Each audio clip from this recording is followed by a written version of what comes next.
جانیں دی ہیں، اور اللہ رب العالمین یہ بھی فرماتے ہیں کہ میں نے جن کے اندر جان دیا ہے اور جن کے اندر میں نے جانے دیا ہے ان کو بے جان بھی ہونا ہے، اور وہ بے جان بھی ہو جائیں گے، وہ بے جان بھی ہو جائیں گے، اور وہ بے جان ہونے کے بعد ان کے اندر مال دولت سب پڑے رہ جائیں گے، اور مال دولت پڑے رہ جائیں گے، ان کے کچھ کام نہیں آئیں گے۔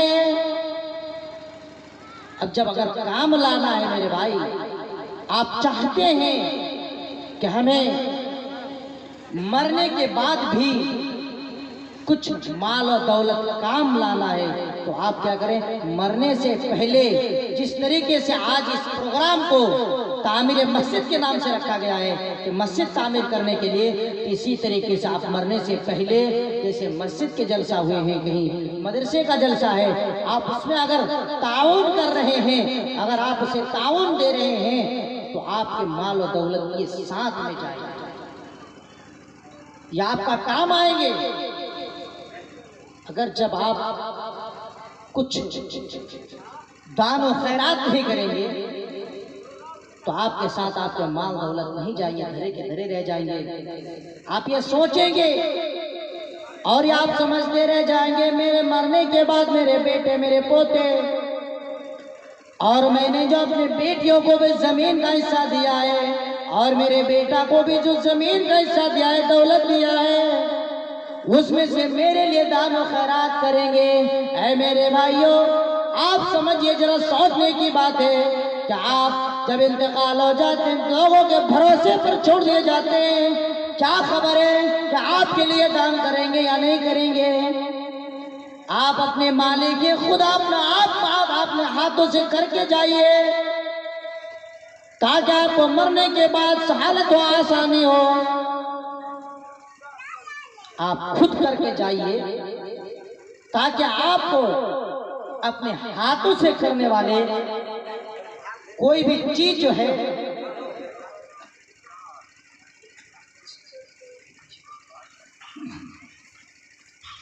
تو اسے چاہیے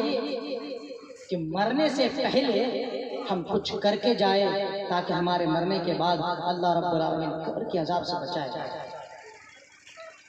آپ سب نے اس جلسے کا تعمیر کیا اور مسجد کے لیے خاص کر کے، اور آپ نے ماشاءاللہ بہت اچھا کلیکشن ہوا ہے اور مسجد کے تعمیر کے لیے کیا ہے، تو آپ کو بھی چاہیے کہ کچھ کر کے جائے، مرنے سے پہلے کر کے جاؤ میرے بھائی۔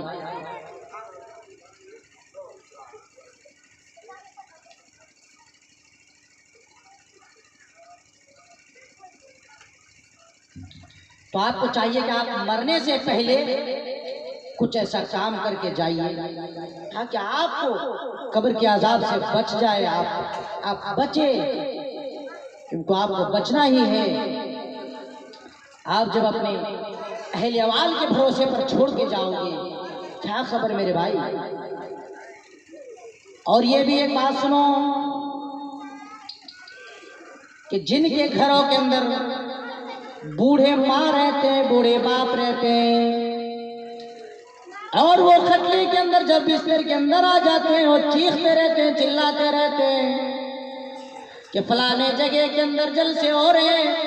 فلانے جگہ کے اندر جلسہ ہو رہا ہے مسجد کے تعمیر کے لیے، مدرسے کے تعمیر کے لیے، تو جاؤ اور وہاں کچھ پیسے بھی دے کر کے آؤ۔ لیکن پوتے بھی نہیں جاتے، بیٹے بھی نہیں جاتے، اور مرنے کے بعد کہتے ہیں کیا، میرے ماں کے لیے میں نے پیسہ کو دان کیا ہے، یہ صدقہ جاریہ سمجھ کر کے دیا ہے۔ اے میرے بھائیوں، میرے والد صاحب انتقال ہو گئے، اس کے لیے دیے ہیں۔ آپ کے وہ جو بستر کے اندر تھے، وہ بستر میں لیٹے ہوئے رہتے تھے، تو آپ کی ضرورت نہیں ہوئی، توفیق نہیں ہوئی کہ ان کے شریر کے اندر میں نے تیل لگا کر کے بھی کبھی مالش کر کے دوں۔ کبھی ان کو ضرورت ہے کسی ٹیبلٹ کی، کسی درد کی ٹیبلٹ کی، تو تم نے اسے لا کر کے بھی نہیں دیے ہو۔ اور آج آپ انتقال ہو گئے، وہ دولت چھوڑ کے چلے گئے، مال و دولت چھوڑ کے چلے گئے، تو آپ اس کے لیے رو رہے ہیں اور جا کر کے کہہ رہے ہیں مولانا میں نے اتنا پیسہ آپ کو دیا ہے اور میرے ماں کے لیے دعا کر دیجئے۔ کیا آپ کرائے کے ٹٹو خریدنا چاہتے ہیں کیا آپ کرائے کی ٹٹو سمجھے؟ اے میرے بھائیوں، جب تمہارے ماں تمہارے باپ بستر میں لیٹے ہوئے رہتے تھے تو تمہارے توفیق نہیں ہوئی ہے کہ ان کے ساتھ ہم اچھا سلوک کریں، ہم بھلا سلوک کریں۔ آج کیوں تم دان و خیرات کر رہے ہو؟ اس سے اچھا تھا کہ جب تم اس سے زندہ تھے، وہ آئے تھے، زندے میں تھے، ان کے اندر حیات، ان کے اندر روح نہیں نکالی گئی تھی، اس وقت کر دیتے تو بہت ہی اچھا ہوتا، آپ کا فائدہ حاصل ہو جاتا میرے بھائی۔ لیکن آپ نے کیا کیا؟ مرنے کے بعد کر رہے ہیں۔ یہ کیا ہے کہ آپ کے عمل اچھا نہیں ہے، اور یہ آپ کے اعمال کو کیا کریں گے؟ آپ سے لوٹا دیا جائے گا، چاہیے یہ اعمال تمہارا برباد ہلاک ہے، اور جب تمہارے اعمال کو برباد و ہلاک کر دیا جائے گا، تمہارا نیکی ہی نہیں رہیں گے، تو کیا میرے بھائی جنت میں جا سکتے ہو؟ جنت میں جا سکتے ہیں؟ نہیں۔ آج دنیا کو کامیابی سمجھتے ہیں، آج دنیا کو کامیابی سمجھتے ہیں، آج دنیا کے مال و دولت کو جمع کر کر کے، آج دنیا کے مال و دولت کو جمع کر کر کے رکھ رہے ہیں اور خرچ نہیں کر رہے اللہ کے راستے میں، اور وہ یہ سوچتے ہیں کہ مجھے ابھی موت نہیں آئے گی، میں جوانی میں ہوں، میرے پاس تو دولت ہے، میرے پاس تو لاکھوں کا پراپرٹی ہے، میرے پاس تو کروڑوں کا دکان ہے، میں کروڑوں کا مالک ہوں۔ اس بات سے آپ غرور اور گھمنڈ کر رہے ہیں، اللہ رب العالمین آپ کے گھمنڈ کو چور کر دیں گے، آپ خالی ہاتھ پڑے رہیں گے، آپ کے اوپر ایک چادر ڈال دیا جائے گا، اسی میں آپ سو کر کے رہ جائیں گے۔ یہ موت بہت کٹھنائی ہے، موت بہت سخت عذاب ہے، موت سے کسی کو چھٹکارا نہیں ہے۔ آؤ میرے پیارے بھائیوں، نبی اکرم صلی اللہ علیہ وسلم جب مرض الموت کے اندر مبتلا ہو چکے ہیں،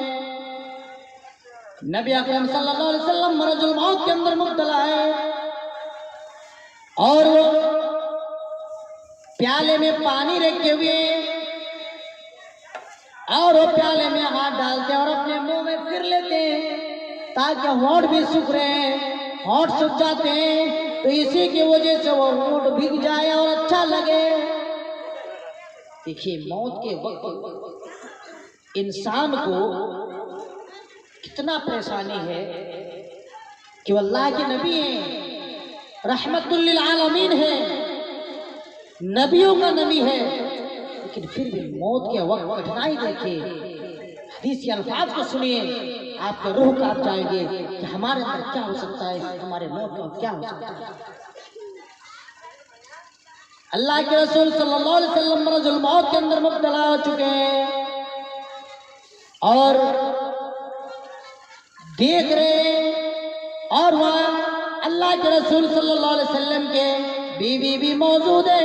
اور ماں فاطمہ بھی موجود ہے، اماں عائشہ بھی موجود ہے، اور کہتے ہیں اللہ کے رسول صلی اللہ علیہ وسلم پانی کے برتن میں ہاتھ ڈالتے ہیں اور منہ میں پھر رہے ہیں، اور یہ کہہ رہے ہیں، چیخ رہے ہیں کہ موت کے وقت بہت کٹھنائی ہے، موت کے وقت بہت پریشانی ہے۔ ماں فاطمہ حدیث کے اندر اس بات کو حدیث کے الفاظ ہیں، کہتے ہیں وآ کر بابا بتا من جنت الفردوس ماوا، اے اللہ کے رسول صلی اللہ علیہ وسلم، آپ کے رب نے بلائے اور آپ جنت الفردوس میں چلے گئے، اللہ کے پیارے ہو گئے، کیا آپ نے آپ کی امت کے لیے کیا سوچے، آپ اپنے امت کے لیے کیا سمجھے، آپ اپنے امت کے لیے کیا رکھے گئے ہیں؟ پھر فرماتے ہیں وآ کر بابا بتا من اجاب ربا داعی اللہ، اللہ کے رسول صلی اللہ علیہ وسلم آپ تو چلے گئے، آپ اللہ کے پیارے ہو گئے، آپ اللہ رب العالمین نے بلا لیے، کیا آپ اپنے امت کے بارے میں سوچیں، آپ اپنے امت کے بارے میں سمجھیں؟ پھر ماں فاطمہ چیختی اور کہتی ہے وآ کر باب جبریل لنا، کہتے ہیں کہ میرے ابو جان میں اب جبریل کو منع کر دوں گی کہ وہ جبریل اب قرآن لے کر کے نہ آئے، وہی لے کر کے نہ آئے، کیونکہ صاحب قرآن ہی نہیں رہا اس دنیا میں تو قرآن کس کے اوپر نازل ہوں گے؟ جبکہ اس دنیا کے اندر صاحب قرآن ہی نہیں رہا ہے، جن کے اوپر قرآن کو نازل کیا جائے، جن کے اوپر قرآن کو اتارا جائے، وہی اس دنیا کے اندر نہیں ہے۔ تو کیا میرے بھائیوں فرشتوں کو ماں فاطمہ کہتے ہیں جبریل وَاگر بابا جبریل لنا، اب میں جبریل کو منع کر دوں گی، اے جبریل تم قرآن لے کر کے نہ آنا، اے جبریل تم وہی لے کر کے نہ آنا، اے جبریل تم اب وہی لے کر کے نہ آنا، قرآن لے کر کے نہ آنا، کیونکہ اس دنیا میں صاحب قرآن ہی نہیں رہا ہے تو کس کے اوپر قرآن کو نازل کرو گے؟ دیکھیے دکھ دیکھیے۔ اور پھر فاطمہ کہتی ہے کہ اگر میرے دکھ کو، میرے تکلیف کو کسی پہاڑی کے اوپر رکھ دیا جاتا تو اس دکھ کو وہ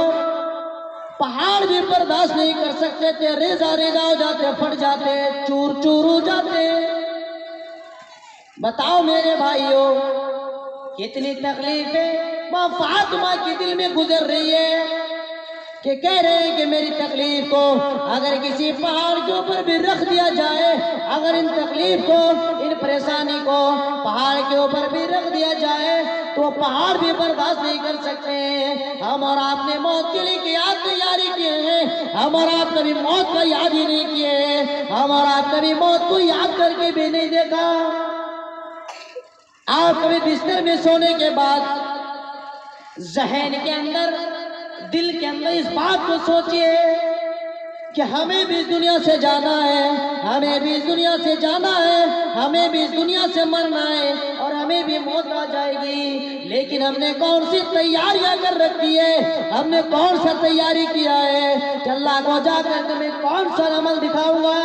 اللہ کو پیارے ہو جائیں گے جب، اللہ کے پیارے ہونے کے بعد اللہ جب پوچھے گا اے میرے بندہ کیا لے کے آیا ہے، اے میرے بندے تو کیا لے کے آیا ہے؟ میں نے تمہارے فائدے کے لیے سارے چیز کو بنایا تھا، کیا تم نے ان چیزوں سے فائدہ حاصل نہیں کیے ہو؟ کیا تمہیں کوئی بتانے والا نہیں تھا کہ تم کو موت آئے گی، تمہیں اللہ کے پاس جانا ہے، مرنے کے بعد پھر تمہیں زندہ ہونا ہے؟ کیا تمہارے بیچ میں کوئی عالم نہیں تھا؟ کیا تمہارے اندر کوئی ایسا عالم نہیں تھا کہ اس کو یہ چیز بتایا جائے کہ آپ کو مرنا ہے، مرنے کے بعد پھر زندہ ہونا ہے؟ تو یہ چیز ہے کہ موت کے وقت بہت زیادہ پریشانی ہے۔ جو اللہ کے رسول صلی اللہ علیہ وسلم صاحب قرآن ہے، جن کے اوپر قرآن کو نازل کیا جا رہا ہے، اور اسی کو جب موت کے وقت تکلیف ہے، کٹھنائی ہے، پریشانی ہے، تو آپ کا عالم کیا ہو سکتا ہے میرے بھائی؟ آپ کے موت کے وقت کیا ہو سکتے ہیں؟ آپ کبھی سوچئے،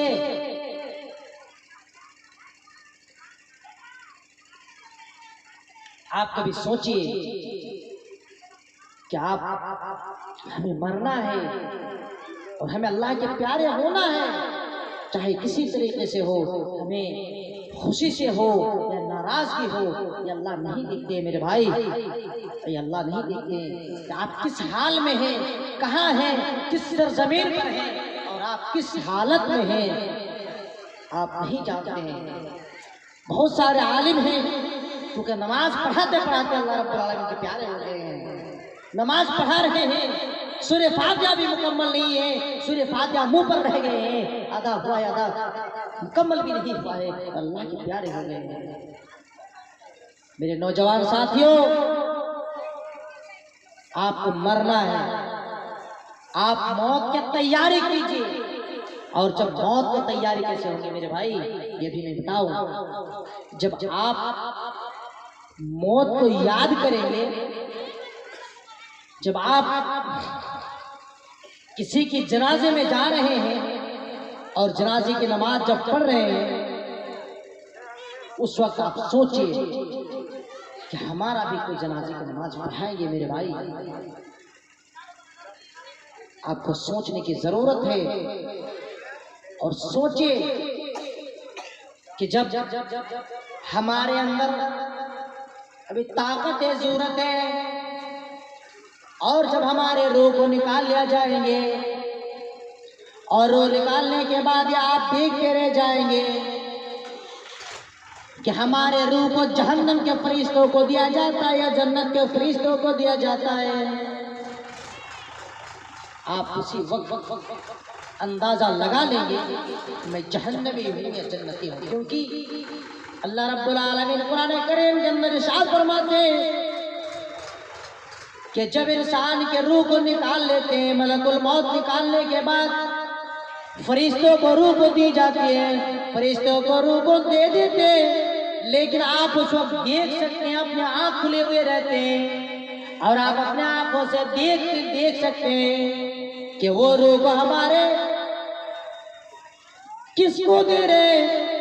جہنم کے فرشتوں کو لے جانے کے لیے دے رہے ہیں یا جنت کے فرشتوں کو لے جانے کے لیے دے رہے ہیں؟ یا تصور کرو میرے بھائیوں، جبکہ آپ کے آنکھ سے کھلی ہوئی دیکھ سکتے ہیں لیکن آپ کچھ کر نہیں سکتے، تو آپ کے اندر بھی ضرورت ہے، آپ ابھی نوجوان میں ہیں، آپ کے شریروں کے اندر خون ہے، تو آپ آئیے اور دین کا کام کیجئے، اچھا عمل کیجئے، اور آپ اپنے آنکھوں سے دیکھنا چاہتے ہیں کہ ہمارے روح کو جنت کے فرشتوں کو ملے، ہمارے روح کو جنت کے فرشتوں کو ملے، تو تم نیک کام کرو، اچھا عمل کرو، اور اپنے زبان کی بھی حفاظت کرو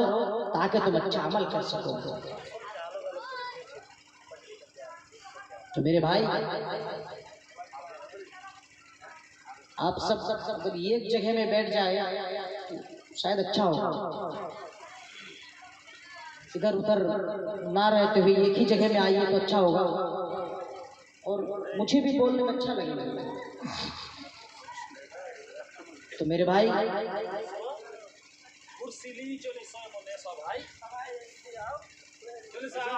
جب آپ آگے آ جائیے،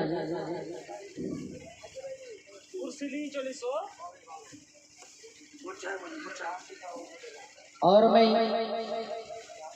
ایک بات خاص طور پر کہنا چاہوں گا کہ ہمارے ماں اور بہن کو، ان پردہ نشین خواتین کو، کہ جب اللہ کے رسول صلی اللہ علیہ وسلم کو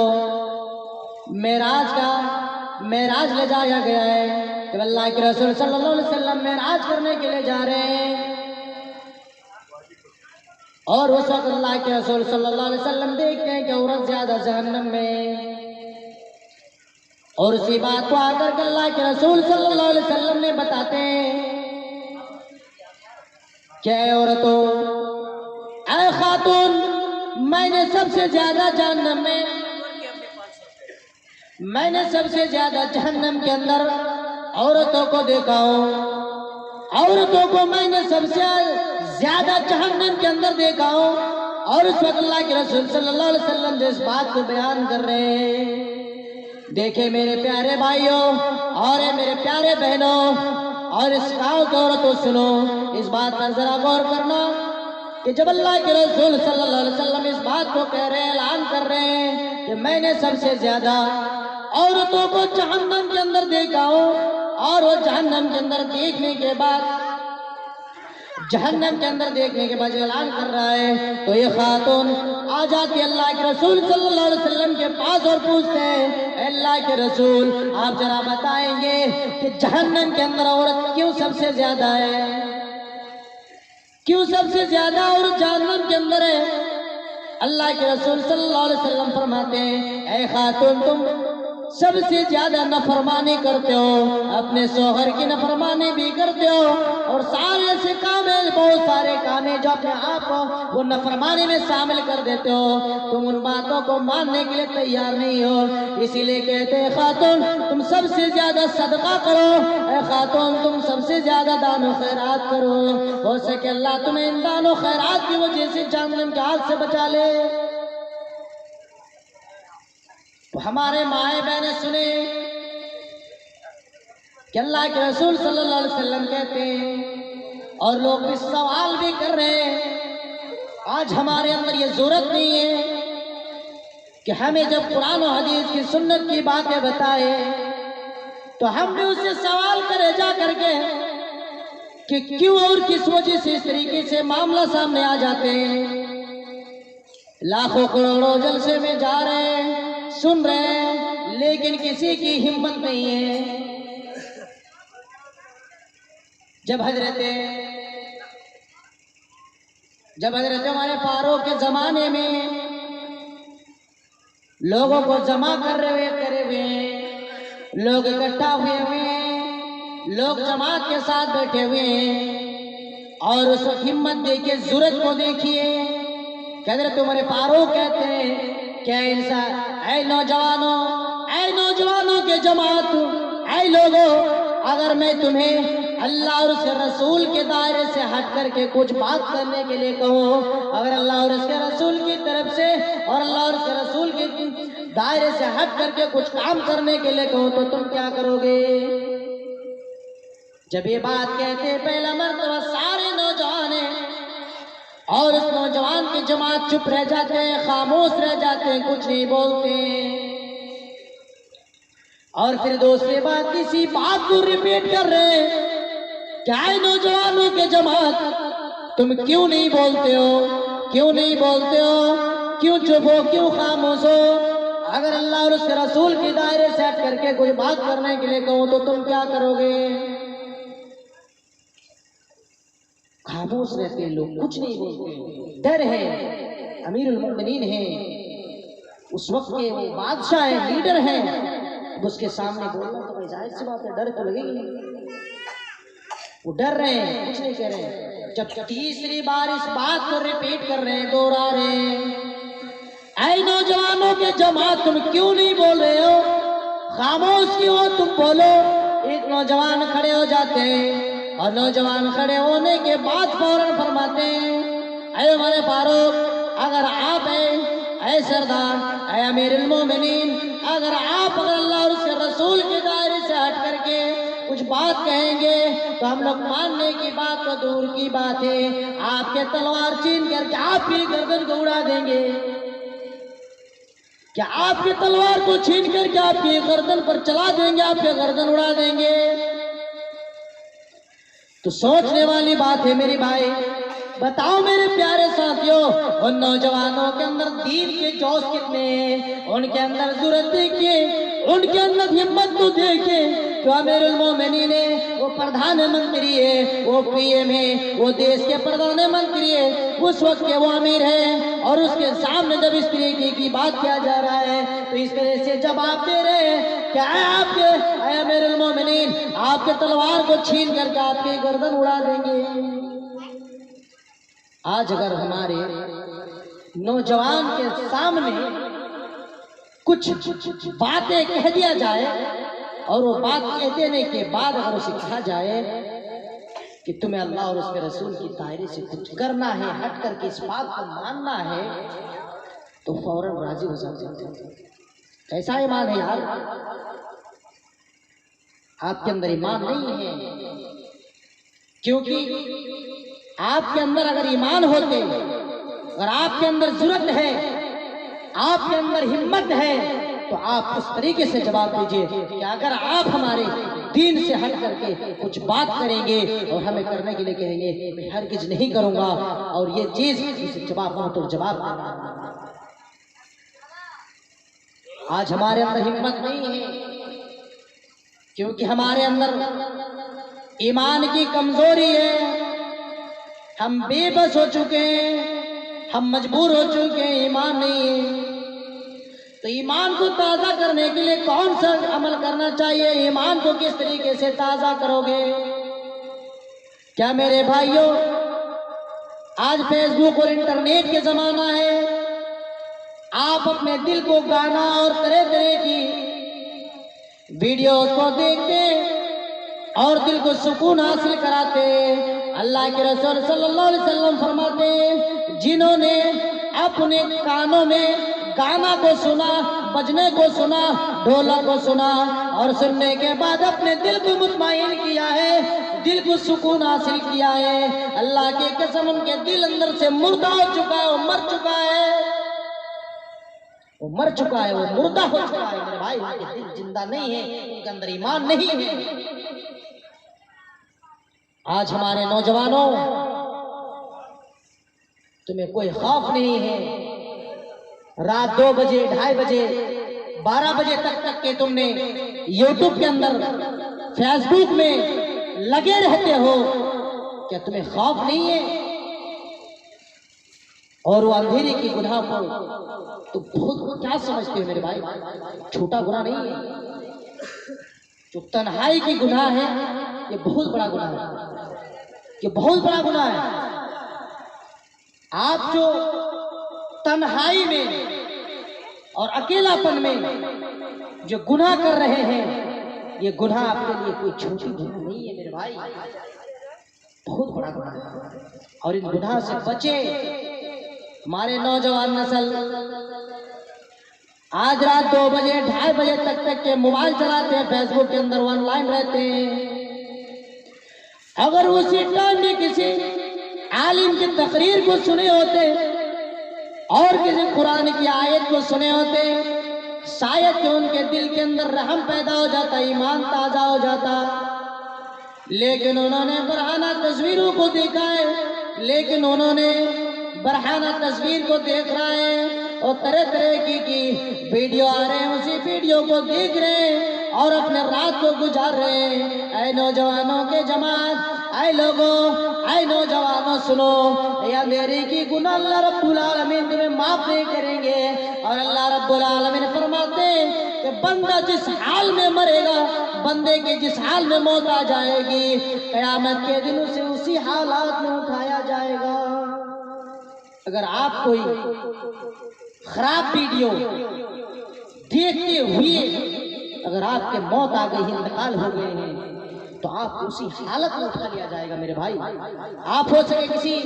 غلط کام کر رہے ہیں اور اس غلط کام کرتے کرتے آپ کے موت آ گئے ہیں، تو آپ کو اسی حالت میں اللہ رب العالمین اٹھائیں گے اور لوگ دیکھیں گے آپ کو۔ ہمیں نوجوان نسل سمجھنا چاہیے، سوچنے کی ضرورت ہے، اور ہمارے نوجوان نسل کو خاص کر کے میں اس بات کو کہہ رہا ہوں، جب تم سدھر جاؤ گے ہمارے معاشرے کی اصلاح ہو جائے گی میرے بھائی، ہمارے معاشرہ خود بخود سدھر جائے گا۔ کیونکہ آج سب سے زیادہ برائی دیکھی جائے تو ہمارے نوجوان ساتھیوں کا ہے، کیونکہ انہوں ہی نے ان برائیوں پر توجہ دیا ہے، ان برائیوں سے کنٹرول نہیں کر رہے، اور سب سے زیادہ ہمیں ضرورت ہے گھر کے گارجینوں سے کہنے کی کہ وہ اپنے نوجوانوں، لڑکے کو، بیٹا اپنا بیٹی کو اسمارٹ فون دلا دیتے، لیکن اس کو یہ خبر نہیں رہتے کہ ہمارے بیٹا ہمارے بیٹی یہ اسمارٹ فون کے اندر کیا دیکھ رہے ہیں، یہ ماڈرن زمانے کی طور پر دیا جا رہا ہے۔ اگر اسے بولا جائے کہ آپ اپنے لڑکیوں کو کیا فون دے دیتے ہیں، کیوں فون دیتے ہیں، اپنے 12 سال 10 سال 5 سال 2 سال کے بچوں تک کو بھی موبائل دے دیتے ہیں، ماں باپ سو جاتے ہیں، نیند آ جاتے، لیکن 2 سال کے بچے کو نیند نہیں آتے، 2 سال کے بچے موبائل دیکھتے رہتے ہیں۔ بتاؤ میرے بھائی، کہتے ہیں بچوں کو موبائل میں پڑھا رہے ہیں، میرے بھائی اس پڑھنے کے دوران، دیکھنے کے دوران جو ایڈ آتے ہیں نا، اس ایڈ کے اوپر آپ غور کیجئے کہ وہ اس ایڈ کس طریقے سے آتے ہیں۔ آپ اگر کسی عالم کی تقریر بھی سن رہے ہوتے ہیں نا، اگر کسی کے سامنے ہے تو اس طریقے کے ایڈ آ جاتے ہیں کہ آپ وہاں رکنے کا لائق نہیں، آپ کھڑے نہیں ہو سکتے ہیں میرے بھائی۔ تو آپ نے 2 سال 3 سال بچے کے کیسے موبائل تھما دے رہے، اینڈرائڈ فون تھما دے رہے، اور آپ اس کے تلاش ہی نہیں لے رہے کہ یہ کیا کر رہے ہیں، موبائل کے اندر کیا دیکھ رہے ہیں۔ آپ نے اس کو صرف انسٹال کرنے کے لیے بیلنس دیا ہے، لیکن آج اس کے فون میں 1.5 GB ڈیٹا روزانہ آ رہے، اور یہ 1.5 GB ڈیٹا کہاں سے آ رہا ہے، ان کا ریچارج کا پیسہ کون دیا ہے، تم نے اس کا بھی پتہ لگائے ہو؟ لگاؤ، اس چیز کی پتہ لگاؤ کہ ہمیں اس چیز کی ضرورت ہے، پتہ لگانے کی ضرورت ہے کہ میں نے تمہیں 100 روپیہ کا بیلنس موبائل میں دیا تھا، لیکن تمہارے فون میں 265 روپے کی بیلنس کس طریقے سے آ گیا ہے؟ تمہارے فون کے اندر 1.5 GB ڈیٹا کہاں سے روزانہ آ رہا ہے؟ آپ اسے پوچھیں اور یہ ہمت بنائیے کہ میں اسے پوچھوں، ان کے فون کو بھی کبھی چیک کیجئے۔ اور جب اس چیز سے آپ نہیں روکیں گے، جب آپ چیک نہیں کریں گے تو آپ کے معاشرے کی اصلاح نہیں ہوں گے، آپ معاشرے کو کبھی سدھار نہیں سکتے ہیں۔ آپ اپنے بیٹیوں کو جب کوچنگ کے اندر بھیج رہے ہیں، پڑھنے بھیج رہے ہیں، وہ 4 کتابیں لے کر کے گئی ہے، لیکن آنے کے ٹائم اس کے پاس اگر 5 کتابیں ہیں، آپ اس کا بھی تلاش کیجئے کہ یہ 5 کتابیں تمہارے اندر کہاں سے آئیں، ایک کتاب زیادہ کیوں ہے میرے بھائی، اس کا بھی پتہ لگاؤ۔ اور جب اس کا پتہ نہیں لگاؤ گے تو تم اپنے معاشرے کے اندر جو برائی ہے اس برائی سے کنٹرول نہیں کر سکتے ہو۔ تمہیں یہ ہمت بنانا ہے، تمہیں یہ ہمت بنانا ہے۔ قرآن کریم کے اندر اللہ رب العالمین نے لقمان حکیم کی بات کو بیان کر رہے ہیں کہ لقمان حکیم نے اپنے اولاد کو کہتے ہیں کہ اے میرے بیٹے، تم کبھی اللہ کے ساتھ شرک مت کرنا، تم کبھی اللہ کے دائرے سے ہٹ کر کے کچھ کام مت کرنا، تم اللہ کے دائرے سے ہٹ کر کے کوئی بات مت کرنا جس میں اللہ اور اس کے رسول کے دائرے سے تم نے کبھی مت جانا، اللہ کے ساتھ شریک مت کرنا، اللہ کے ساتھ کسی کو مت جوڑنا۔ بتاؤ میرے بھائیوں، لقمان حکیم کی بات کو قرآن کریم کے اندر ریکارڈ کر رہے ہیں اللہ رب العالمین۔ آپ اپنے بچوں کو کیوں نہیں ڈانٹ سکتے ہیں؟ آپ اپنے بچوں کی تلاشی کیوں نہیں لے سکتے ہیں؟ آپ اپنے بچوں کو بھی تلاشی لیجئے، آپ اپنے بچوں کو بھی تلاشی لیجئے، آپ اپنے بچوں کو بھی جانچیے، آپ اپنے بچوں کو بھی جانچیے کہ یہ تمہیں میں نے 4 کتابیں دے کر کے بھیجی ہے، لیکن تمہارے اندر 5 کتابیں کہاں سے آئی ہے؟ یہ کتاب تم نے کہاں سے اٹھائی ہے؟ کس نے تمہیں دیا ہے؟ اس کا بھی پتہ لگاؤ کہ کہاں سے آیا ہے، تب تم ایک باپ کے لائق ہو، تب تمہیں ایک لڑکی اور لڑکا کا باپ کہا جائے گا۔ آپ جانتے ہیں، آپ سنیں اس واقعہ کو کہ آج ہم اور آپ حضرت ابراہیم کے واقعے کو سنیں کہ اللہ رب العالمین جب حضرت ابراہیم علیہ السلام کو حکم دیتے ہیں کہ اے حضرت ابراہیم علیہ السلام، آپ اپنے بیوی بال بچے کو جنگل میں چھوڑ آئیے، ریگستان میں چھوڑ آئیے،